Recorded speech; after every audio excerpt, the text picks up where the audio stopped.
Welcome at Dhus Station with Dr. Dhus in another video. I hope you are fine, you are doing good.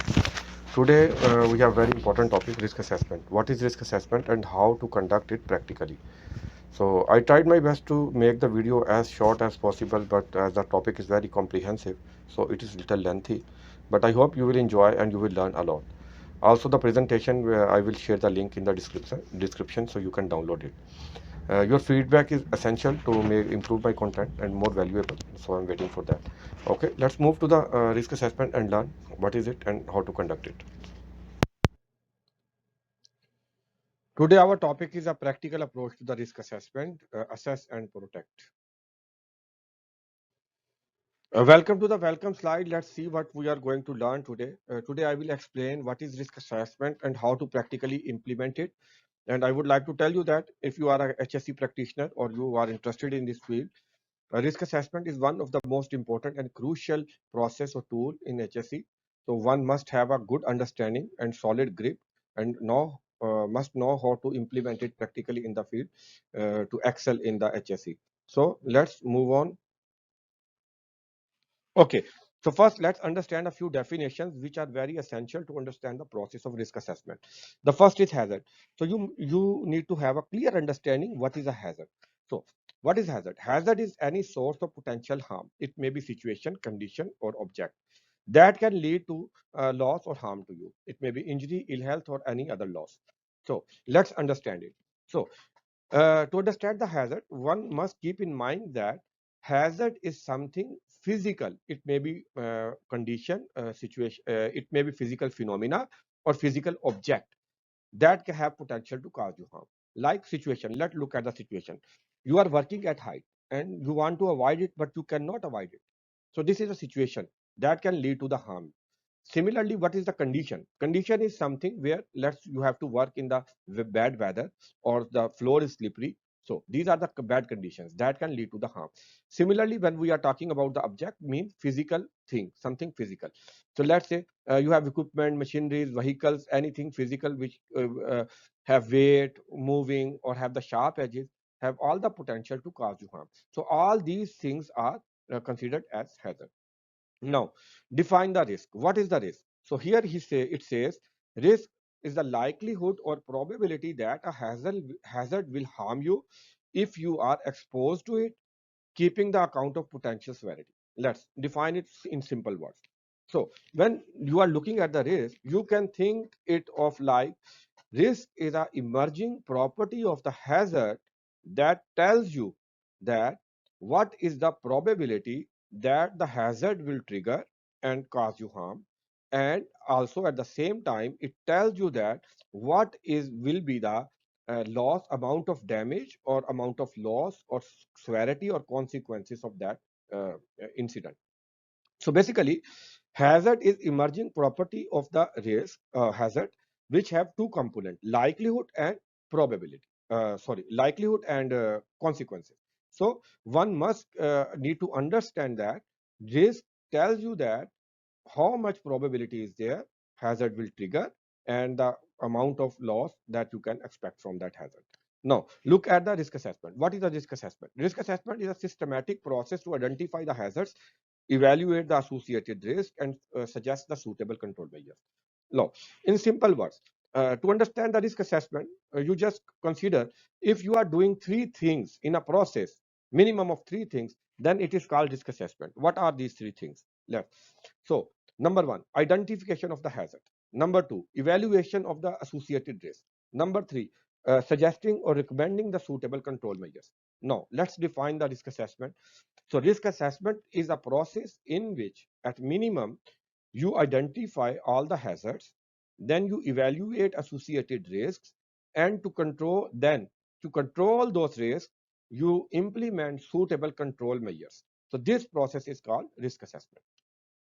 So purpose of the risk assessment is to ensure the safety at our organization, and benefits, obviously we will meet the compliance, safety will be improved, worker will be safe, our business will be safe, etc. Okay, so I hope the previous definitions you understood well. Now just briefly describe the what is the suitable and sufficient risk assessment. To a risk assessment to be suitable and sufficient, it must be, now let's first discuss suitable. The suitable risk assessment is the one which is relevant to the activities or process you are going to implement on, and also it is tailored in the tailored form, not copy paste simple, as per the specific requirements of that activity or the process. Then what is the sufficient? Sufficient is the means that a risk assessment must provide us clear and practicable control measures, so after implementing them, the safety and health of all the workforce and our business is secured. So any risk assessment that covers these two aspects is called suitable and sufficient risk assessment. So, okay, now look at the beforehand preparations. So, before the start of the risk assessment, we have to do some preparation, which include, first of all, we need to define the scope and objectives of the risk assessment, which tells that which area and activities or processes we are going to cover. Then we need some critical information before the risk assessment, so we can make it effective and suitable, which include a list of equipment, plants being used, number of workforce, type of workforce, incident reports, other data that have relevance with this risk assessment that can help us to make this more suitable and effective, such as which is procedures, existing procedures and policies, which are very important to include. So this is information we must get before the process of risk assessment. After that, we need to assemble a team. This assemblement of the team, basically the competency is a key factor. We must make sure that our team that is going to conduct this risk assessment is competent enough and knows all the procedures and work. So it may include HSE team managed from the management, foremen, supervisors, engineers, and even workers. After that, we have to communicate our plan of the risk assessment with all the stakeholders, all the concerned parties. It may include workers, supervisors, engineers, even external stakeholders. So they can prepare themselves before the event, and also they can give us their feedback and valuable inputs.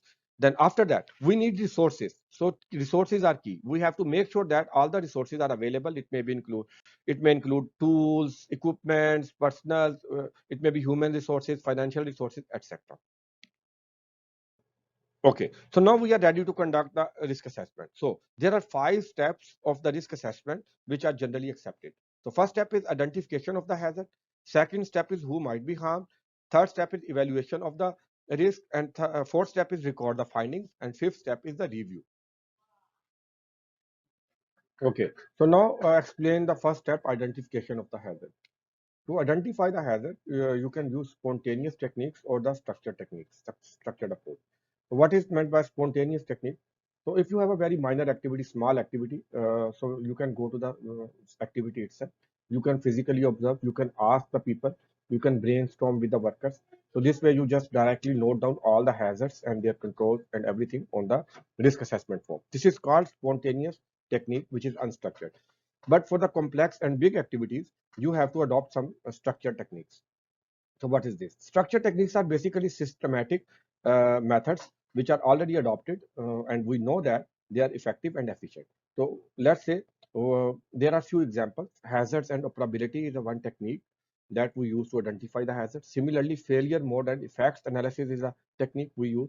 What if analysis, JSA, task analysis, and checklist. There are lots of techniques that are in use, but I will just briefly explain few of them. So let's say in hazard and operability studies, basically what you do, you in the process industry, especially power industry, so you check or find the probability of the that which element of the process can malfunction. You find its probability. Okay, so then after finding this probability, you decide accordingly.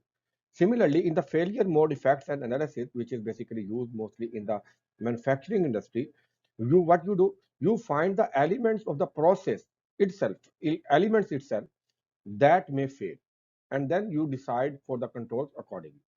And similarly, in the what if analysis, basically, this is a brainstorming technique. So what you do, you have an activity, so you sit together all the experts, relevant concerned parties with that, who have the experience of that activity, and you just brainstorm and make a scenario and then identify the potential hazards. So, and in the JSA, you just take a activity, you break down the activity into the smaller steps, and then you find the hazards against each. Similarly, checklist you can use. So, other simple ways are you can use the inspections, you can do the inspection, surveys, etc. So this is a structured approach where you use a systematic method to identify all the hazards. So the resources you can use for this identification of the hazards are relevant documents, inspection reports, maintenance records, manufacturers, the data sheets, etc. So also consulting the stakeholder like employees, supervisor, engineers can benefit you in this regard.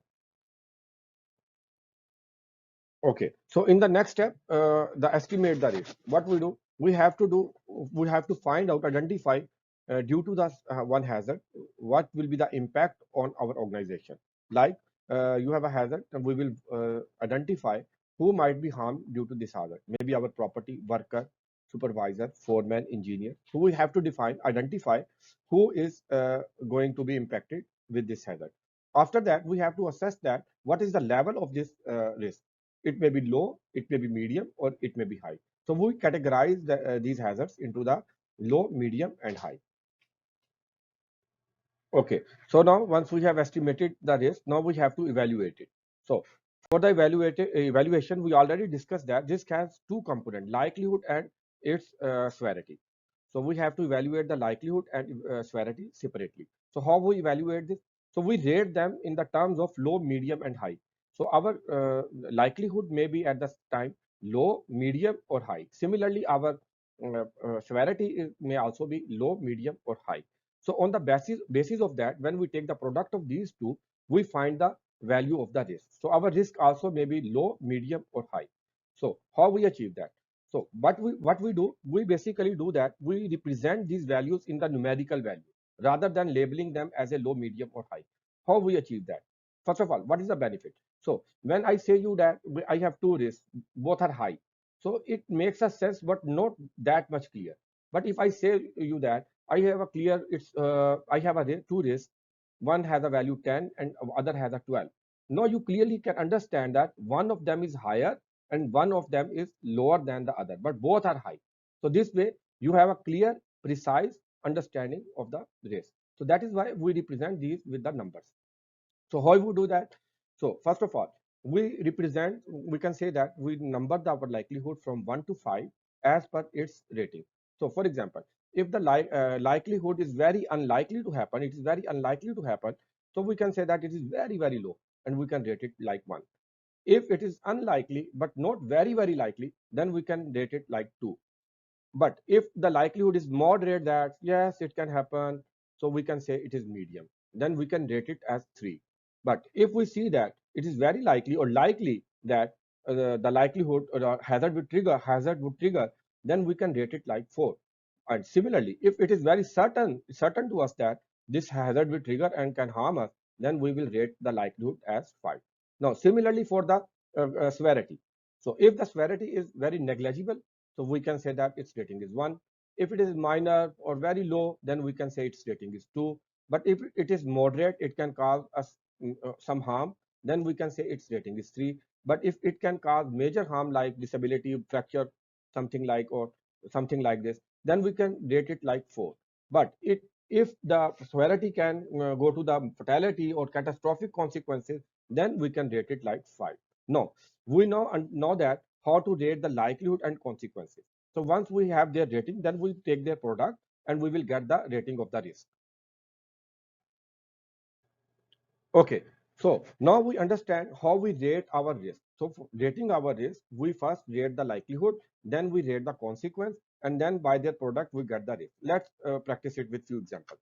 So here I have an example of the stairs which is unprotected. Let's say a worker is coming and it can fall. Let's see what is the likelihood that he will fall.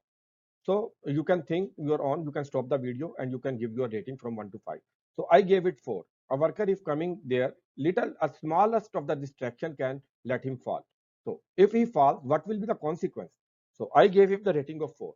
So this way, my risk value will be 16, which is very high. Now, now I have a protection system for the same stairs. Now you can see that we have guardrail. Now, what is the likelihood that if a worker is passing through, then what is the likelihood that he will fall? I think it's very reduced. So I will give it 1. But the consequences, as the height is same, so consequences will remain same. So in this case, now we have, after the implementation of the control, we have reduced the risk to the from 16 to the 4. Look at another example. Now you see this is some platform for working at height like scaffold. So what is the likelihood that the worker will fall from here? I gave it 4 because you can see that there is no protection, or even the width of the structure is very minimum. So likelihood is 4. What will be the severity? Maybe he can break his bone, or maybe he can die, fatality. So severity is also very high. So what is the total overall risk rating? It is 16. Now put the control. You you see, now we have implemented the guardrail system. Also we increase the width of the platform. So now what is the likelihood it will fall? Very low. Now it's reduced to 1. But the consequences will remain the same because height is the same. So what is the overall risk now? 4, which is low. Now, previously we saw two examples where we reduce the likelihoods. Now let's see how to reduce the consequence. So here is a paint which is very dangerous for health. It is irritant. So what is the likelihood it will impact? Considering we are not using proper PPEs, we have some safety precautions, but not very good. So likelihood is 3. But what is the severity here? Serious, 4. Now, with what is the total risk value rating here? It is 12, medium. Now look at, we have a new paint which is safer than that, and it is not irritant. So now conditions, other conditions, precautions are same, but we change the paint itself. Now what is the likelihood? As we did not change any safety measures, so likelihood will remain the same. But the consequence, which was the property of the paint itself, now we have a lesser hazardous paint, so the severity will be reduced. So it is now 2. So what is the residual risk now? It is 6, which is moderate or low. So you see that this way we can evaluate the risk by using likelihood, severity, and we can implement the control measures, and we can check what is the risk rating now.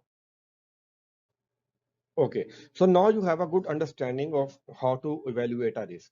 So basically, we evaluate the risk by evaluating the likelihood and by evaluating the consequence, and then their product give us the risk rating.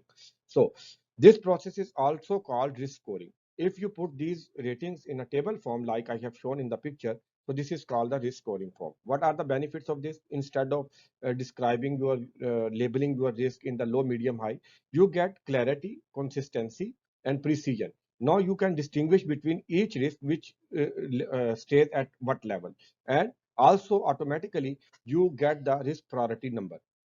So there is another representation which is called risk matrix.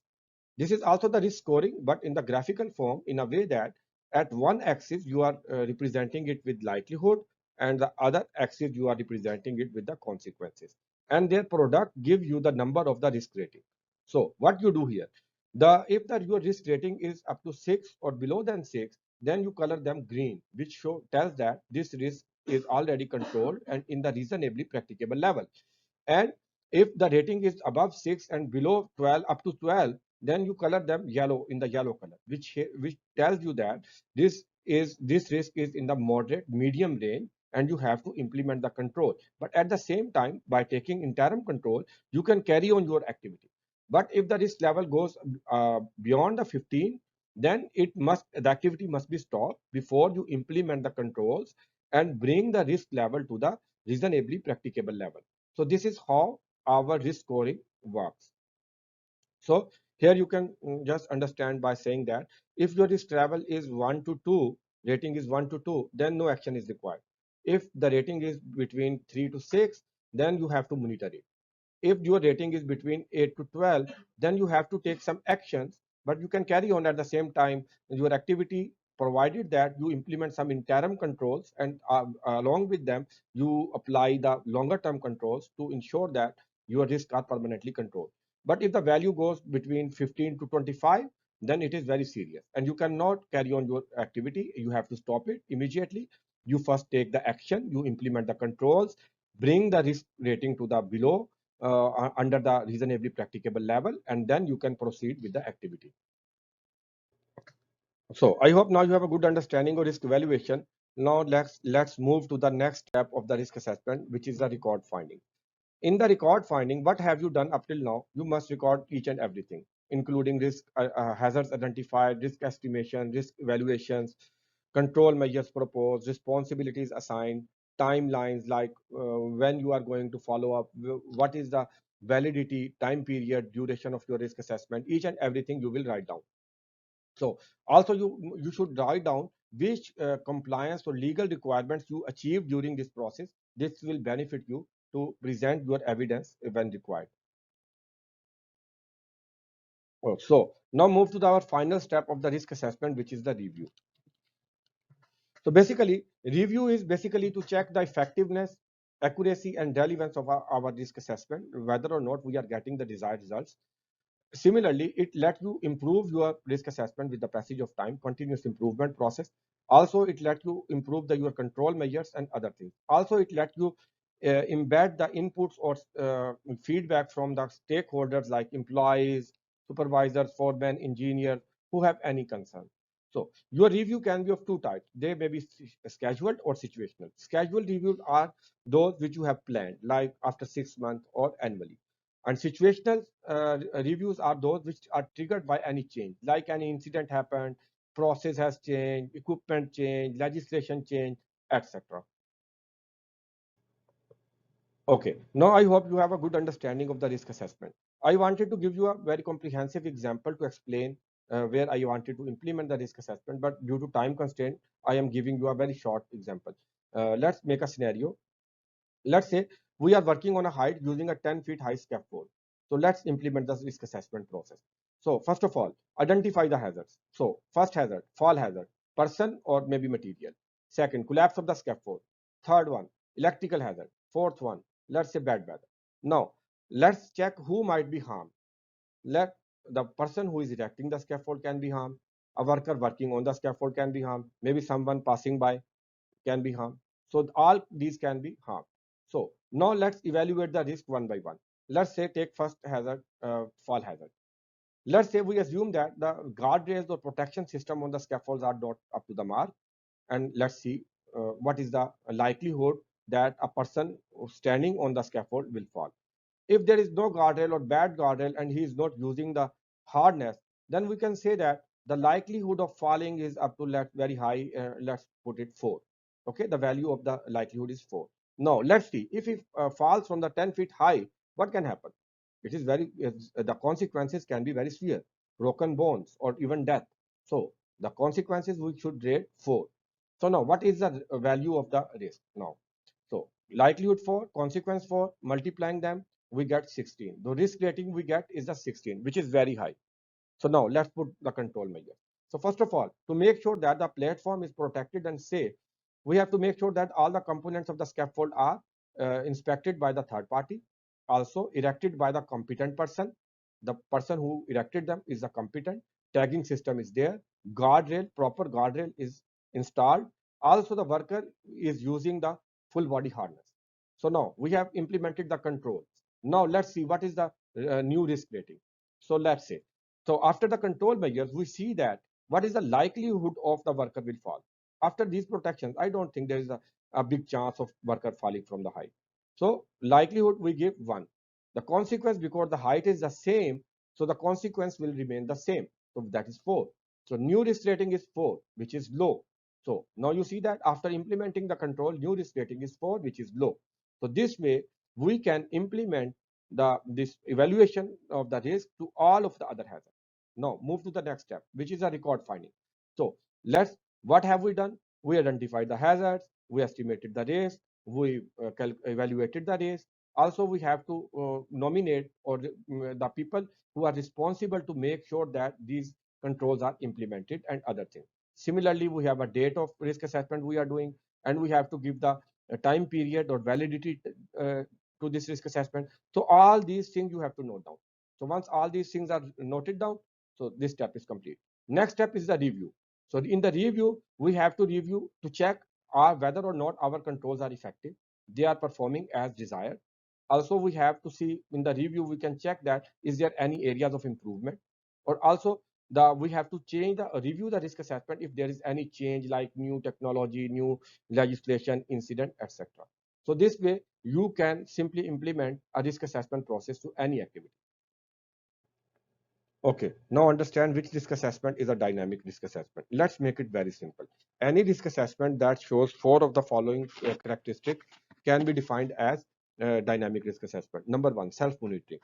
Regularly reviewing and updating itself to reflect any changes happening in the organization. Number two, self-assessment. Uh, Repeatedly assessing and reassessing the risk to make sure that applied controls are always relevant and effective. Number three, adaptive approach. If any new risk arises, it readily adjusts itself accordingly. Number five, proactive mindset. Anticipating any potential risk that may arise in the future and suggesting the suitable control measures. So basically, if your approach is dynamic in the nature when implementing the risk assessment, it will make sure that your risk assessment is always relevant and effective, and it is adjustable. If any change or anything new happens, it will adjust itself accordingly. Okay, now let's conclude what we learned today. So first of all, we learned 5 steps of the risk assessment: identification of the hazard, who might be harmed, evaluation of the risk, review and update. Then we also learned that the risk assessment should be suitable and sufficient. And also we learned that the risk assessment should be dynamic in nature. That's it. I tried my best to make it short, but it's already very long. Okay, thank you very much. I hope this will help you. Like, share, and subscribe, please. If you have any question, if you want me to discuss any topic, you can tell me. Stay safe and healthy. Okay, then up till next video. Goodbye. Thank you.